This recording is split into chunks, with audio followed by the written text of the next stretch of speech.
আমরা দেখতে পেয়েছি সর্বপ্রথম ইউলেবে যে সেন্টার আছে সেই সেন্টারে পোলিং এজেন্ট যারা আছে এবং অবজারভার যারা আছে তাদেরকে ঢুকতে দেওয়া হয়নি প্রায় হচ্ছে 1.5 ঘন্টার মতো। এই সময় ওখানে কি হয়েছে সেটা আমরা জানি না, প্রায় 2.5 ঘন্টার মতো।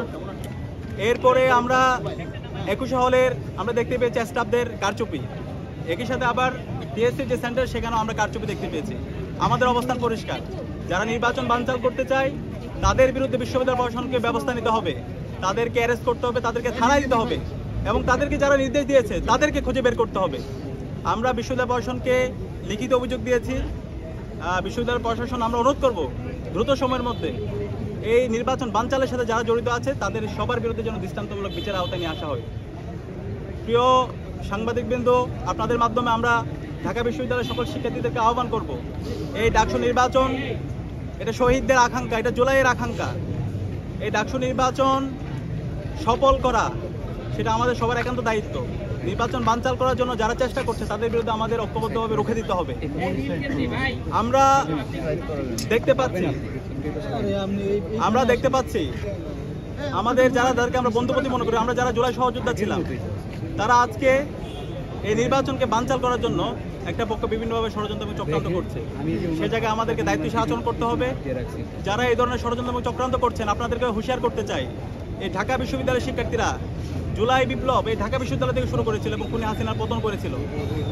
যারা আবার এই ঢাকা বিশ্ববিদ্যালয়ে অস্থিতিশীল করার চেষ্টা করবে, যারা ঢাকা বিশ্ববিদ্যালয়ে ডাকসু নির্বাচনকে বানচাল করার চেষ্টা করবে, তাদের পরিণতি খুনি হাসিনা এবং ছাত্রলীগের চাইতে খারাপ পরিণতি হবে। আমি অনুরোধ করবো সবাইকে দায়িত্বশীল আচরণ করার জন্য। এই নির্বাচনে হার অথবা জিতের কিছু নেই। আমরা সবাই জুলাই সহযোদ্ধা ছিলাম, আমরা সবাই একসাথে আন্দোলন করেছি। এই আন্দোলনে আমরা সবাই প্রত্যেকের পরিচয় ভুলে গিয়ে কমন গোল নিয়ে ফেসিবাদের বিরুদ্ধে আন্দোলন করে আজকে দেশে আজাদি এনেছি। এখন এই জুলাই বিপ্লব পরবর্তী আমরা যদি সবার ঢাকা বিশ্ববিদ্যালয় নির্মাণ করতে চাই, সবাইকে একসাথে কাজ করতে হবে।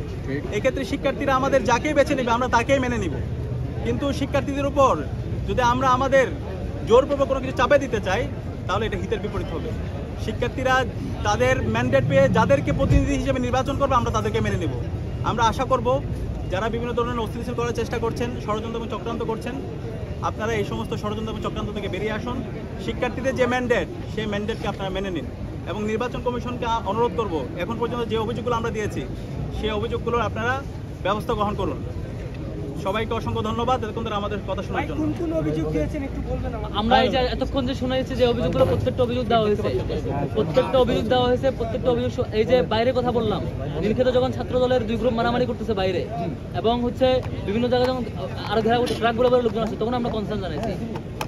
এই যে ইউলেবের ঘটনা কনসার্ন জানিয়েছে, আপনারা কেন ঢুকতে দিচ্ছেন? 2.5 ঘন্টা কি করছে?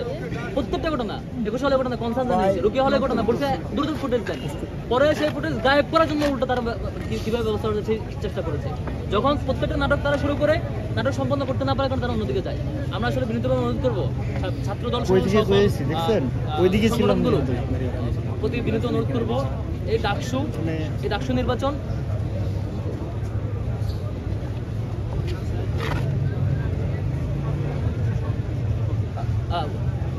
আমরা সিরিয়াসলি অনুরোধ করছি সকল সংগঠনের প্রতি, ছাত্রদল সহ সকল সংগঠনের প্রতি, এই যে ডাকসু নির্বাচন এটা আপনার আমার দলের এজেন্ডা সার্ভ করার জন্য ডাকসু নির্বাচন আসে শিক্ষার্থীদের জন্য।